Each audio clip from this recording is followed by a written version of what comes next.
Thank you very much. Awesome, guys. Thank you. So let's jump right into it. Launching software as your organization grows is a difficult thing to do. So I think as you factor in a growing agile world, which means moving faster, trying to move more quickly with confidence, as Lou said today, you're dealing with lean MVPs. You're also dealing with that across multiple teams, across multiple applications. And one of the things I'm hoping to do today is give you some insight into our approach to that, one of the ways that we do that, and try to roll out autonomy and responsibility at the same time. So what to expect from the session? Give you a quick introduction to myself, to DraftKings, go a little bit into what our infrastructure looks like, so see what the nuts and bolts look like. We'll go a deeper dive into product updates and experiments. And then we'll get specific and we'll walk through a case, an actual real live case that just happened, so you can see this stuff in its workings. And then hopefully after lunch, got to fill that time between you eating and coffee, make sure that I punch up the various bits of wisdom to kind of keep you guys awake. And then we'll go into a digital moment of truth. So tie that back to why we're all here. So quick introduction. I've been with DraftKings now for about 3 years, which is 3 out of the 5 years of existence of DraftKings. So I joined at a point in time where we were changing technology. So we were switching from a monolithic structure to a service-oriented architecture. And my job initially was to come in and basically grow all the different applications teams. So restart what the web application was, restart or bring in-house and build up teams around iOS and Android. Prior to that, I spent 5 years at WB Games, specifically in Boston with a Turbine office. So I was working on some of their MMOs. You guys may know or have played Lord of the Rings Online or Dungeons & Dragons. That was my team. And then that transitioned into digital platform services for WB. So we basically worked under the hood to bring some incredible services for leaderboards and all the stuff that basically brought Batman Arkham City, Mortal Kombat, and Justice to life plugged into the first-party APIs. Raise your hand. Do you remember 2 years ago when FanDuel and DraftKings commercials were on every single commercial break? Do you remember that? Great. It worked. So one of the coolest things, I got to live through that. So I came in early. I got to live through a point in time where we just dominated the mind space and really got daily fantasy sports and our brand out there in a big way. And I got to deal with everybody that looked at the commercial and then pulled up the app like, what is this thing? So it was some really fun technical challenges.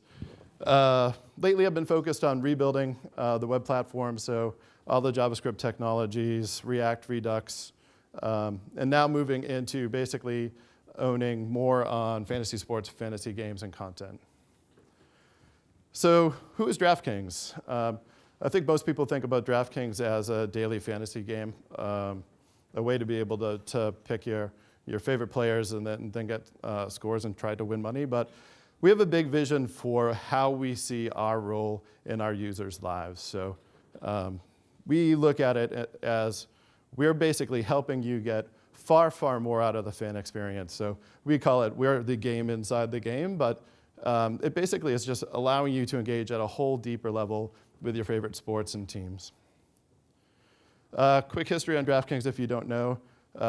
So started in April of 2012 by a couple of guys in Boston. And then we basically see this thing take off. So by February 2014, became the first league-wide partner of Major League Baseball. Later that year, in November, we signed a multi-year deal with the NHL. And then by end of year 2015, we were the highest grossing daily fantasy sports platform in the world. So I mentioned Major League Baseball and NHL. DraftKings works with some of the biggest brands in sports. Obviously, we try to do this to make sure that we're giving you or sports fans unparalleled access just to give you an insight into some of the people we rub shoulders with there. I think what is cooler, and one of the things that really paints the picture of what we're talking about today, are daily fantasy fans, our users, are literally on all day long. So we have these incredibly highly engaged customers, and we need to take that into account in how we tune and how we watch the application as we're rolling things out. We need to pay particular care for this, that we literally have a cycle that goes all day. We'll go a little bit deeper in this when we go into the digital moment of truth and give you a good insight into what that day cycle looks like. So obviously we're here talking about New Relic. New Relic is a key partner for helping us drive our performance culture. I started using New Relic at Warner Brothers, I think 6 years ago. When I started using New Relic, it was a product. It didn't even have a whole bunch of all these amazing tools and suite of tools that we have today. It was APM and browser kind of jammed together. So when I came over and I was responsible for the performance of these new applications, the first thing I really wanted to do was understand how they performed in the wild. So first use cases that I wanted to solve for were specifically around browser. So I needed client visibility. I need JavaScript error reporting. So I brought that in, and that was wildly successful. We then branched out into mobile for the new Android application that we rolled out. I think you can look through all the rest of the products we use, but the key point here is that New Relic helps us drive a common understanding of the metrics that we need to align and execute and improve our product. And I can't say that enough. So if you walk around our office, if you look at the teams that I run, we have these dashboards up all over the place. So you get I wanted to give you guys just a look at some of the things that we're looking at on a daily basis. So this one's just about response times and median response times, understanding 75th percentile, looking for anomalies. Can't wait till we get that the NERCL reporting that we saw this morning. This is single page app. So we rolled out a new application for how people pay on DraftKings. So if you come in, deposit, you add money into your account through PayPal. That's done through a new application.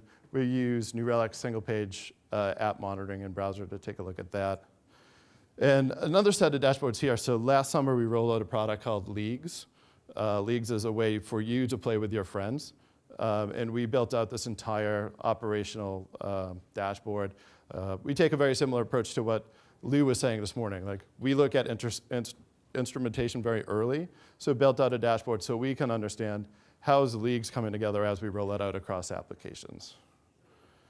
So infrastructure overview. What started out as a single C# MVC website 5.5 years ago is now basically spread out across a number of different languages and applications.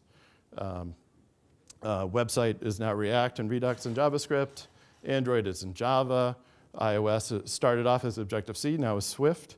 And on top of that, we have a whole new product line. So we started off with a flagship, DraftKings, which is what most people know.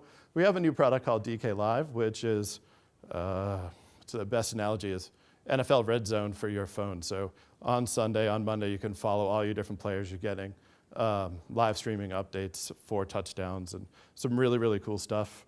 So why is this important? New Relic gives us a set of common solutions that we can use across our entire code base, which is extremely important. So we make heavy use of Amazon Web Services. I don't think there's probably a big shock there. Most people are somewhere in that realm. But what's important here is our teams own their infrastructure as code. So we do have a couple of DevOps specialists that help along, but most specifically, those responsibilities are baked into each one of our teams. So each team is responsible for their own build, their own deploy, their own scaling, which means those teams have PagerDuty responsibilities. They need to make sure that they're monitoring their software. So to do that, we're using New Relic alerts and insights dashboards to make sure that the teams know how they're doing and at any point in time. So meat and potatoes, rolling out new features. I think it's important here to understand, if you're going to understand how we roll these things out and go through some of the feature toggles, how we approach feature development. So everything starts with an idea, and the idea starts at the very top. Usually a rough spec, a one-pager, something that says, hey, I think this is going to be a really cool idea for our product. We basically do some WAG level estimates, nothing that, nothing too in detail there. And then we take it, if we get past that point, everybody's like, yep, this is a great idea. We then go into a phase where UX and design starts to work through some of the key items there. So how does this fit into each one of the platforms? Where does it fit in the sitemap? Is it going to cannibalize flow? What does that look like? And then tech will start looking at some of the high-level planning. At that point in time, we're going to start to discuss how do we roll this thing out. So this is where we start looking at KPIs. So not just something as simple as, is it going to perform? Is it going to be fast enough from a non-functional requirement standpoint? But we want to look at how is it affecting the business metrics and how are we going to watch that? So we design that up front so we go in the entire time understanding what the victory conditions are. At that point, we go into a green light process. We call it green light process. It's basically consensus building. So all the relevant stakeholders come together. We say, do we understand enough about this? Do we feel good about building this piece of software? And then we go into our typical agile cycle. So we work in 2-week increments. We demo that along the way.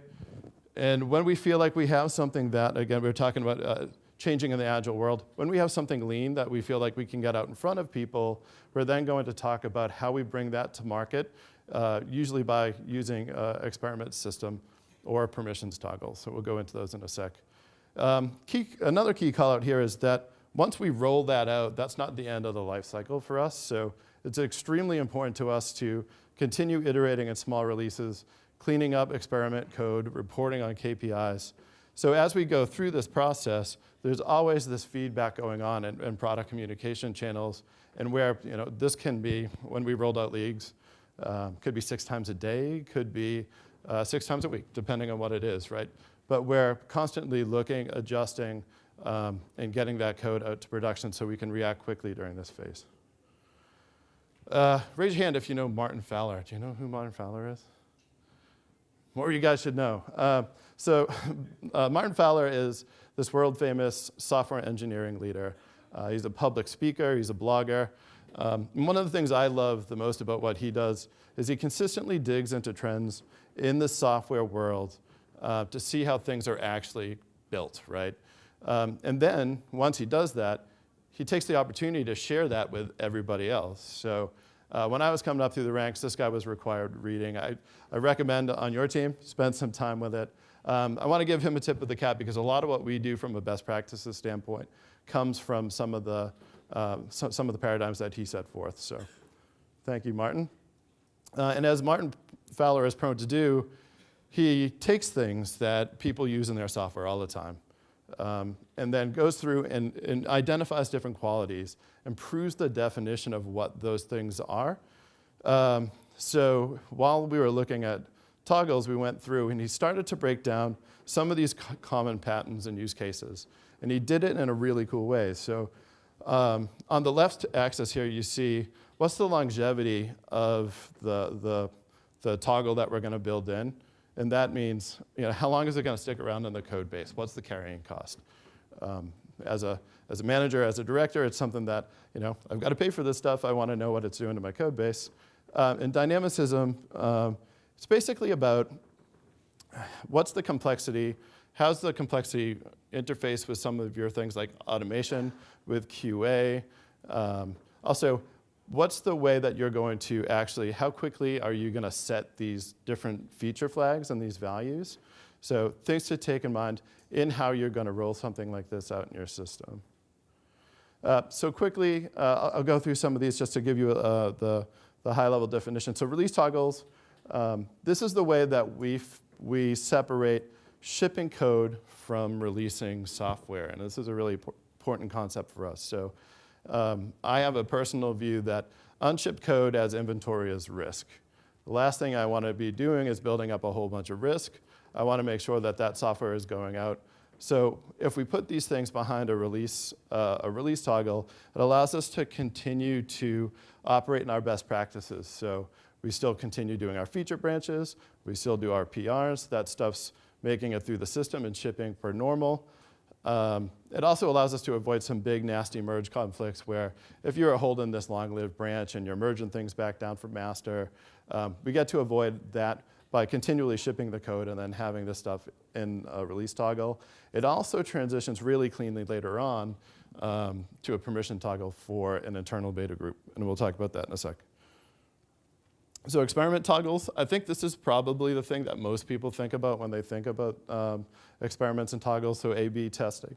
At its most basic, this is basically sending a user down one code path versus the other, depending on the segment that they're tied to. Important to recognize that these things can live for hours, it can live for days, it can live for weeks. It really depends on what your rate to statistical significance is, and you need to track that, and that needs to be part of your follow-up plan. We use these things for a number of different things. It can be something as simple as button placement and color. It can be something as complex as an entirely new flow. So this year, we replaced our user-generated contest screen. So you come to DraftKings, you want to create a contest and play football this weekend with a couple of your friends. That entire flow of setting up that contest was something that we ran on an experiment for weeks while we made sure we got that right. Had some major refactors in the process, so mobile web. We went back into mobile web, resized different buttons, consolidated some of those flows, and it wound up that after that process, it was a much better flow. So permissions toggles, this is, I think the use case that's really important here is point of first contact, right? So if you're used to operating iOS or something, you have test flight, and you have some of these other ways to be able to get a specific build out to a beta group. But what's important here is we wanted to be able to bring out a feature. So we launched missions last year, an engagement feature where you get a daily quest and you get to, we needed to do that across all of the clients, right? So we used something like a permission toggle to be able to do that. So we have two different versions of this that we use. One is a beta group. I called this dog fooding. Jeffrey Grace corrected me at one point in time where I was sitting in the office and he was like, no, man, no. At New Relic, we call it drinking our own champagne. So props to you. We have now, so now it's the champagne brunch, right? It's this internal group of users that get access to the software prior to anybody else. Another really important thing for us is getting external VIPs early access. The problem here is that this is a manually intensive process. So you need to be prepared to be able to take on the extra effort there, but you're gonna solicit much better qualitative feedback as a result. On the other side, if you don't have the time, or you don't have a specific audience that's really easy to target, we use what's called a Canary Cohort. So this is a randomly assigned segment. Typically for us, it's somewhere about 5% of the population that's drilled into this. Basically allows us in an automated fashion to monitor and report back on any of those KPIs so we can see it before we ramp this thing up. So I think there's, back in the olden days, a lot of people would release a mobile app to Malaysia or something, and that was their Canary Cohort. They had a whole country, right? Like, we're not Facebook. We're a very domestic product. This is the way that we do that. Ops toggles, so client circuit breakers. This is basically a good old-fashioned kill switch. It is really important, though. So it ensures that you make sure that the client's resilient, right? So you know what happens when you shut something off. So if there's something during crunch time that's really intensive, you can shut down those less critical features and make sure that the app continues to perform. So last weekend, I don't know if people are following this, but we had a $1 billion lineup contest. So if you pick the perfect lineup in week one, you won $1 billion. And what we needed to do ahead of time was make sure that if somebody come 4 o'clock was winning $1 billion, we're going to light the internet on fire. So we needed to make sure that we intelligently looked at what we could shut off, and we instrumented that into the application. So best practices. Look behind the scenes here at our experiment system. So we call it HIGS. But basically what's happening here, so I can walk you through at a high level, best practice here is we are driving a consistency across applications, across experiences through a central place. So we have an awesome piece of software called Gatekeeper that was developed internally. It's going to look for your token, and then it's going to ask HIGS and say, hey, this guy doesn't have a token, I need to start one, put this guy into a segment. At the same time, I'm also going to ask what experiments are running and make sure that that person gets assigned. That then gets packed into a token that gets sent back to the client, so the client can unpack that, look at the assignments, and then react accordingly on the toggles on the client side. Very important best practice, make sure you have per request overrides. So the table here is basically our sequence, our cascading sequence for how we make sure that if we need to see a specific experience, we can get there, right? The last thing you want to do is have something automatically putting you in different buckets. You need to test something in production at 12:30 before games go live at 1 and not be able to get to that thing. So we basically have a series of overrides here, just walking through them really quickly. So we have URL parameter override, so query string that basically says, put me into this group of experiences. That then sticks around in local storage. So for the entire session, while you're there, that override sticks around. So if the query string isn't there, you don't need to carry it around. But we're able to put you in that experience until you log out and get a new one. And then we come back to the normal cascade here, the experiment systems assignment for you, and then the release flag system. So if these things aren't being run by the experiment system, but there are release toggles or other things that are shutting things off, there's basically just a structured config file that can be YAML, can be JSON, can be any number of things that then we read into the system. And then we basically make sure that there's a default value there in case S3 is down or something and you're not able to read these. Important to note, all of these things have a carrying cost. So you need to make sure that you keep inventory low. You need to make sure that you actively manage it. The last thing you want to do is take all of your feature flags and that becomes cruft in your code base, because it will quickly happen if you don't watch it. So one of the things we try to do when we put a feature flag in or a toggle, make sure we have a story in the backlog to clean that up. Obviously, that's a manual process. Make sure you add dates to these things so you don't have to hunt down how old they are. And then you can start to do some cooler things in your build system, throwing soft warnings for old feature flags that are in your code. You can fail builds if there's a time to live that's passed. So this thing, it is completely expired. We're going to fail builds until somebody gets that out of the system. Or you can do something more Kanban style where you have a work in progress, basically a limit to how many of these things can be in the wild at any point in time. So you can't allow somebody to expand past that threshold. Maybe it's 20, maybe it's 30, depends on your code base. I'm sure Netflix is going to have a different number than we are, right? So, but it's up to your team. Determine what that is. Don't allow the team to go beyond that without going up and cleaning up an old one. So good use case. So this is a real world example of something we just went through. So it's also pretty straightforward, pretty easy to grok. So we wanted to update the registration page. The registration page for DraftKings had been around for 5 years. It looked like it. We wanted to create this new page. It's a responsive page, should be easier to fill out, should be more aesthetically pleasing. So going in, we wanted to make sure that we were watching a couple of KPIs. So we're looking at attempt rate. That was really important.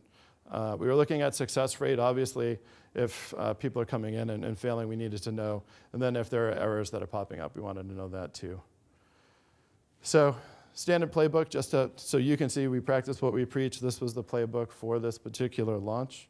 Again, using the experiment system to do it, and then just a general strategy on determining the KPIs and retesting. So what happened? We launched it. Everybody was like, this is a shoo-in. Why would you do this? And we saw within hours that there was something off.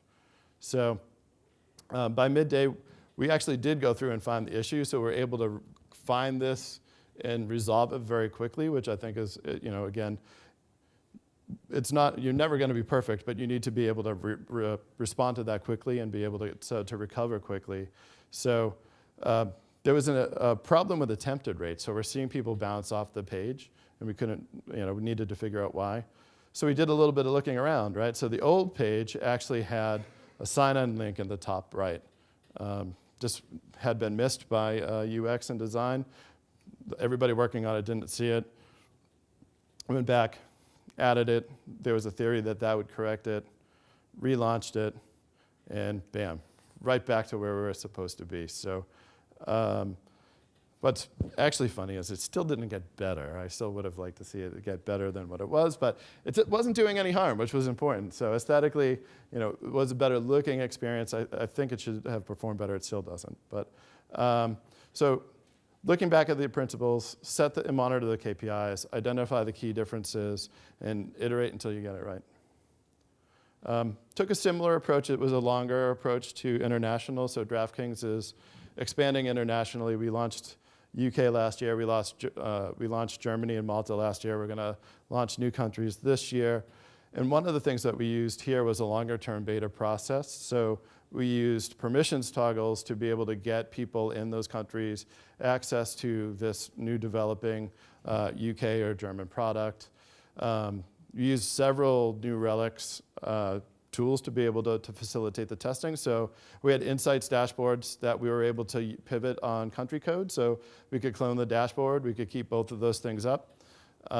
We used synthetics to be able to ping from the points of presence in those countries. So it was convenient. We could use London. We could use Frankfurt to ping those things and actually check the SLAs over time. And then we were obviously able to use browser and filterable geography to actually drill down into where some of the problem spaces were. So this is actually a shot of us doing that. So our moment of truth, NFL Kickoff Weekend. This last weekend is our Black Friday. So week 1 of the NFL season is when everything goes down at DraftKings. We work so hard all year for this. Even though there's sports going on all year, this is the moment in time where you just see the insane spikes. So what does the day look like? I thought I'd walk you guys through the day. I thought this was really cool. So people wake up in the morning and they dig in. What are people talking about, right? So this is the water cooler phase. Is Odell Beckham going to play, right? Like, am I going to have to swap him out of my lineups? What else is going on? So people are online researching and looking at that. And then they're putting their lineups together. So they go into prep phase. So they're looking at that. Who should I draft tonight? What's the chalky pick? Chalky is it too much along the line? Should I deviate and play something that puts me above normal? And then the really fun stuff. This is the buffalo wings and pizza side of DraftKings, that best first bite. The games start, and this is when the sweat experience starts. So the games kick off, and then you're following along in real time, maybe from the stadium. I was doing that on Thursday. Unfortunately, Tom didn't score me many points. But so you're following along and you're watching that. And then we have these moments, we actually call them Gronk spikes. So every time there's a touchdown pass to somebody like Gronkowski, right? Every single person picks up their phone. Million people pick up their phone. They then tap my live score, and you see traffic just shoot through the roof, and it's real-time scoring. So we need to make sure we're handling that appropriately. And then it all starts over the next morning. So later on that night, early the next morning, people are logging in. Hey, did I win money? How did I do? What should I do next week?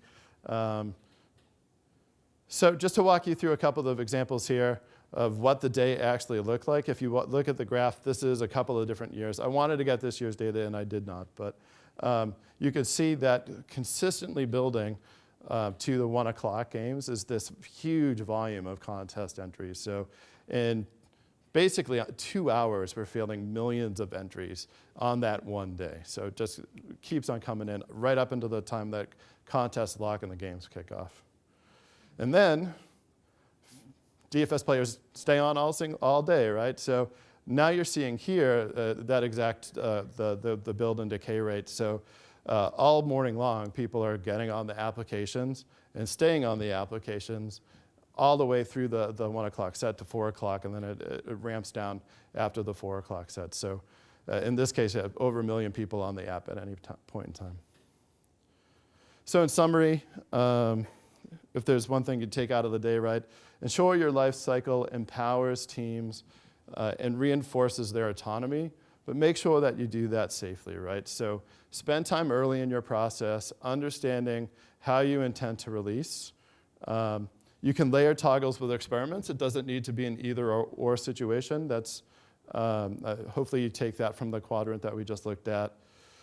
Drive your experiments out from a central system. In our case, the last thing you want is somebody on iOS getting missions and then going to the desktop and not getting that. You need to make sure that that's consistent across all your platforms.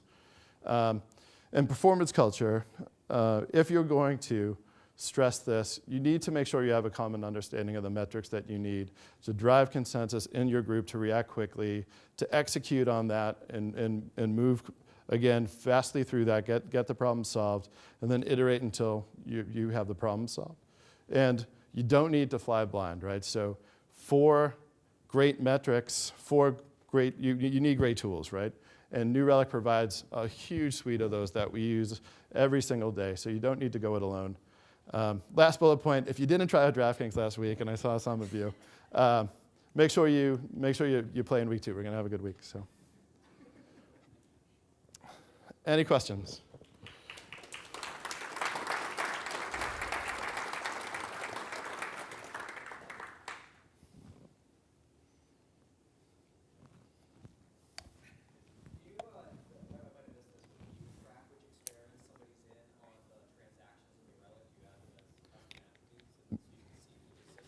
We do. Yeah, so the question was, do you track the experiments? The question was, do you track what experiments the individual is in so you can feed that back into New Relic? And the answer is yes, we do exactly that. Is that a custom attribute then? Yep. Yep, we make use of all of our metadata there. We also we use a product called Segment. I'm not sure if you guys are familiar with that. And we basically pipe all of our segment data in to New Relic as well, so we can use that to pivot off this huge grab bag of key value pairs. Do you have big debates internally about what metrics really matter? When you're doing experiments, do you have big debates internally about what metrics really matter versus what ones are kind of vanity metrics? So the question was, do we have big debates on what metrics really matter versus vanity metrics? And the answer is yes. Sometimes they're knockdown, drag out. There are, the product guys and the engineering guys debate that significantly. That's that consensus building. I never said consensus building was easy. That's not the easy part of the process, but it is an important part of the process. So a lot of the times you're looking downfield, you're looking downstream at just revenue numbers, and that's the thing. But a lot of times you're looking at something far more simple that leads up to a holistic value add. So we do have those conversations, but we make sure that we listen, we challenge, and we commit, right? So that consensus phase, at that point in time, we commit, and that's what we're going to move forward with.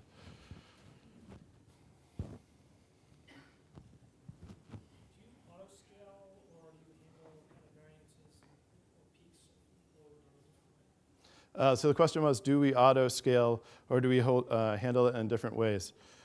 Yes, we auto-scale. We have some pretty awesome technology, some machine learning technology that's developed that helps us get there more efficiently. If anybody's going to reinvent, we'll probably talk about that there. But yes, so stay tuned. But yeah, yes, we do.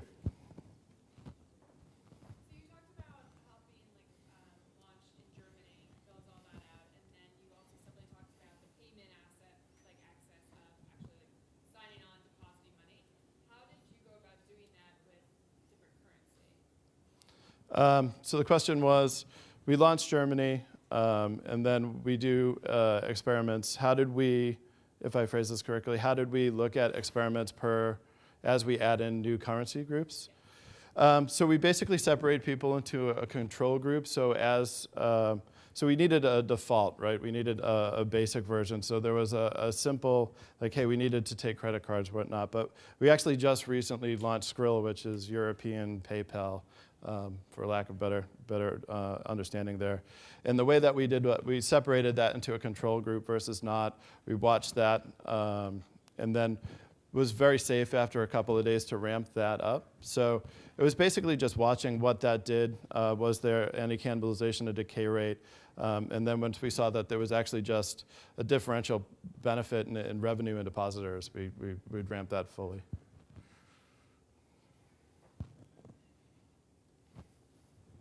So you said at the very beginning that you transitioned your front-end technology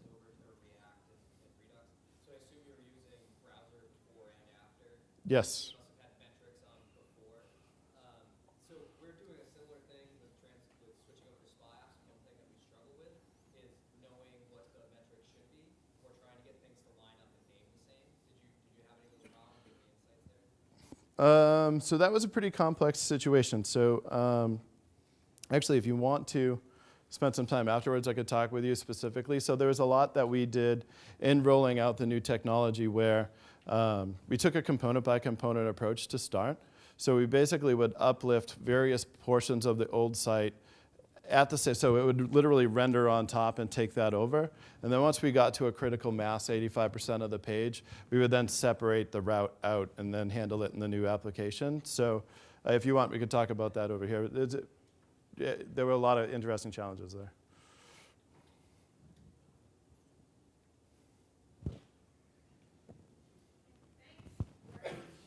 Thank you very much, guys.